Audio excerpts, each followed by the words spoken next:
నమస్కారం. నేను చందు. ఈరోజు ప్రధాన న్యూస్ పేపర్లలో వచ్చిన విద్యా, ఉద్యోగ సమగ్ర సమాచారం ఏమేముంది చూద్దాం. వీడియో చివరి వరకు చూడండి. ఒకవేళ ఛానల్ని సబ్స్క్రైబ్ చేసుకోకపోతే ఫస్ట్ సబ్స్క్రైబ్ చేసుకోండి. ఇక వార్తల్లోకి వెళ్ళిపోతే నీట్గా గోల్మాల్ మెడికల్ ఎంట్రన్స్ ఎగ్జామ్లో దేశవ్యాప్తంగా పలుచోట్ల కాపీయింగ్ జరిగినట్లు ఆరోపణలు. హర్యానాలోని ఓ సెంటర్లో ఒకే గదిలో పరీక్ష రాసిన అనేక మందికి 720కి 720 మార్కులు రావడంపై అనుమానాలు. 5 చొప్పున నెగిటివ్ మార్కులున్న కొందరికి 717, 718, 719 మార్కులు వచ్చినట్లు పత్రికల్లో ప్రచార ప్రకటనలు. ఈ వ్యవహారంపై అనుమానం వ్యక్తం చేస్తున్న కొన్ని కార్పొరేట్ కాలేజీల యాజమాన్యాలు, కోర్టుకు వెళ్లాలని భావిస్తున్న పలువురు విద్యార్థుల తల్లిదండ్రులు ఈ విధంగా ఉన్నాయన్నమాట. మరి ఏమైంది? చిత్రం అయిపోతుంది. నిన్న కూడా ఇచ్చారు పేపర్కి. ఎంబీబీఎస్, బీడీఎస్, బీఏఎంఎస్, బీయూఎంఎస్ తదితర మెడికల్ కోర్సులో చేరేందుకు దేశవ్యాప్తంగా గత నెల 5న జరిగిన నీట్ ఎంట్రన్స్లో పలు చోట్ల గోల్మాల్ జరిగినట్టు ఆరోపణలు వెల్లువెత్తుతున్నాయి. మరి ఎందుకు ఇట్లా జరిగింది? 720కి 720 ఎట్లా వస్తాయి? నెగిటివ్ మార్కింగ్ ఉంటుంది కదా అనేది కూడా క్వశ్చన్ మార్కే అన్నమాట. పోటీ తీవ్రత వల్లే కట్ ఆఫ్ మార్కుల పెంపు, నీట్లో టాపర్ల సంఖ్య పెరిగింది. విమర్శకులపై నేషనల్ టెస్టింగ్ ఏజెన్సీ వివరణ. అభ్యర్థుల పోటీతత్వంతో పాటు పరీక్ష రాసిన వారి సంఖ్య అధికం కావడం వల్ల దీనికి కారణమని కూడా వాళ్ళు సమర్థించుకున్నారు. పరీక్ష నిర్వహణలో సంస్థ నైతిక నిష్ఠ విషయంలో ఎక్కడ రాజీ పడలేదని స్పష్టం చేసింది.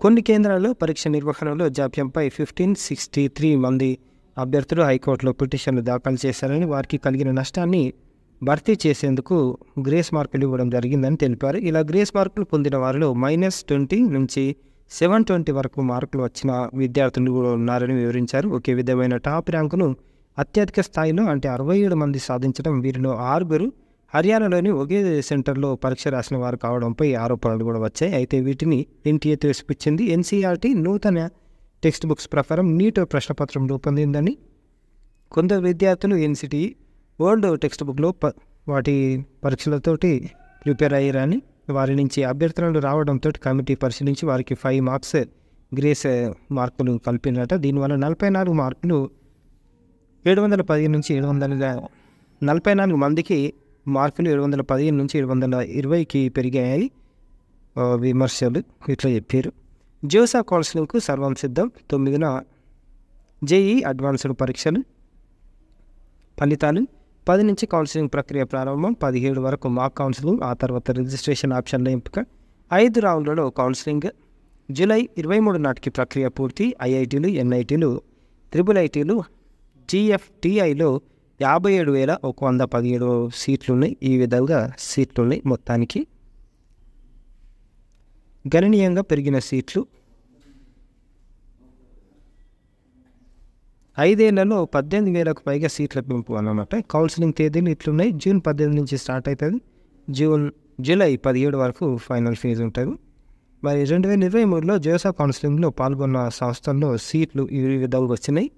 ఐఐటీలు ఓపెన్ కేటగిరీ కింద 3,082, ఎన్ఐటీలు 6,689, ట్రిపుల్ ఐటీలు 9,169, జీఎఫ్టీఐలో 3,409 ఇట్లా వచ్చినాయి.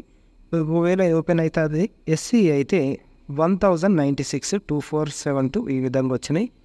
ఎస్టీలు అయితే ఈ విధంగా 556 ఈ విధంగా వచ్చినాయి. ఇంకా కౌన్సిలింగ్కు మొత్తం 121 విద్యా సంస్థలు ఈ సంవత్సరం ఉన్నాయి. మొత్తం ఎంతమంది అంటే 2.50 lakhs మంది జేఈ అడ్వాన్స్డ్కి ఎంపిక చేసింది. ఈ నెల 9న అడ్వాన్స్ తుది ఫలితాలు విడుదల చేయనుంది. అనంతరం 10 నుంచి జోసా కౌన్సిలింగ్ ప్రారంభం అవుతుంది.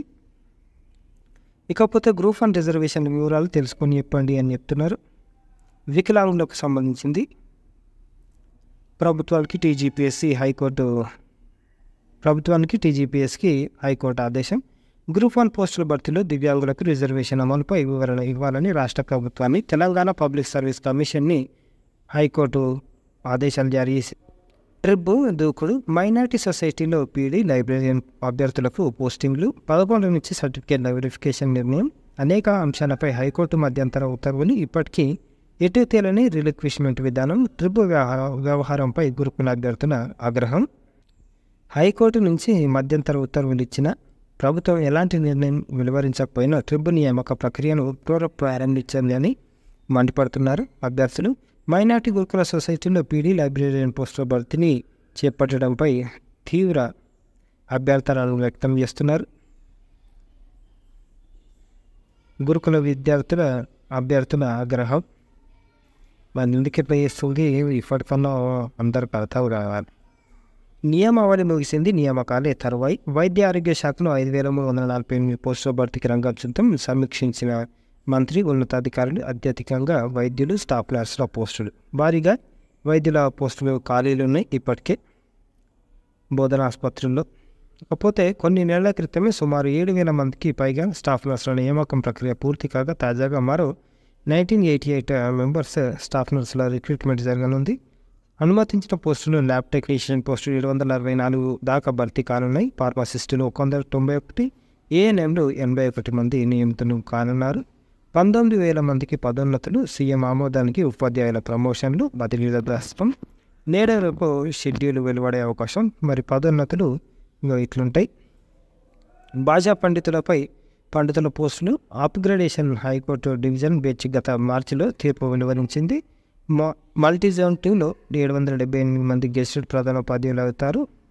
రాష్ట్ర వ్యాప్తంగా 6,000 మంది ఎస్జిటీలు స్కూల్ అసిస్టెంట్లుగా పదోన్నతి పొందనున్నారు. ఇకపోతే కామర్స్తోనే దోస్త్ 37.56% మంది బీకామ్ కోర్సులో ప్రవేశం. ఆ తర్వాత బీఎస్సీ ఫిజికల్ సైన్స్ వైపు మొగ్గు. తొలి విడతలో 76,290 మంది స్టూడెంట్స్కి సీట్లు కేటాయించారు దోస్త్. ఈ విధంగా సబ్జెక్టుల వారిగా చేరిన వారు మొత్తం సీట్లు ఉన్నాయి. 12లోగా సెల్ఫ్ రిపోర్టింగ్ చేయాలి అని చెప్పారు. డిగ్రీలో కామర్స్ కింగ్ అని చెప్పారు. దోస్త్ తొలి విడతలో ఈజీ. ఇంగ్లీష్ మీడియంలో 72,431 మందికి ప్రవేశం. కామర్స్లో 28,000. 12 వరకు సెల్ఫ్ రిపోర్టింగ్. ఈ విధంగా ఉన్నాయన్నమాట.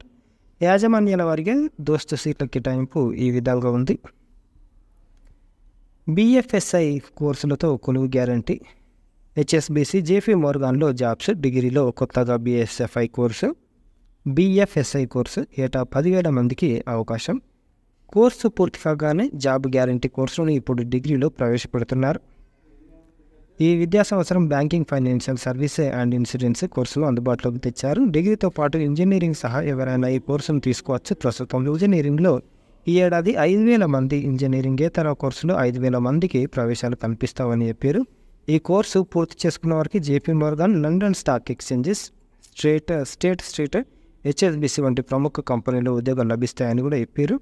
మరి కోర్సు ప్రత్యేకతలు ఈ విధంగా ఉంటాయి. ఈ కోర్సు కరిక్యులం సిలబస్లో బిఎఫ్ఎస్ఐ కన్సార్టియం వారే రూపొందించి విద్యాశాఖ అధికారులకు అందించారు. నైపుణ్యాభివృద్ధి కోర్సులో భాగంగా ఈ కోర్సును తీసుకోవచ్చు. రెగ్యులర్ డిగ్రీకి ఇది అదనం. ప్రతి సెమిస్టర్లో విద్యార్థి 16 క్రెడిట్లను సంపాదించాలి. కోర్సులో చేరిన వారు బిఎఫ్ఎస్ఐ కన్సార్టియంలోని కంపెనీలో ఇంటర్న్షిప్, అప్రెంటిస్షిప్ చేయాల్సి ఉంటుంది. ఈ కోర్సు చదివిన వారికి ఆయా కంపెనీలు నేరుగా రిక్రూట్ చేసుకుంటాయి. కోర్సు సమయంలోనే కావాల్సిన శిక్షణను ఇస్తారు. ఉద్యోగంలో చేరిన తర్వాత ప్రత్యేకంగా శిక్షణ అవసరం ఉండదు. ఈ సంవత్సరం ప్రైవేటు, తర్వాత డిగ్రీ కాలేజీలలో, ఇంజనీరింగ్ కాలేజీలలో కూడా ఇది పెడతామని చెప్తున్నారు. ఇవి ఈరోజుకు వచ్చిన జనరల్ పేపర్ ఆర్టికల్స్. అడ్మిషన్లు తర్వాత నోటిఫికేషన్కి సంబంధించిన ఇంకో వీడియోలు ఉంటాయి, చూద్దాం. ఇవి లైక్ చేయండి, షేర్ చేయండి, సబ్స్క్రైబ్ చేయండి. థ్యాంక్ యూ, ధన్యవాదాలు.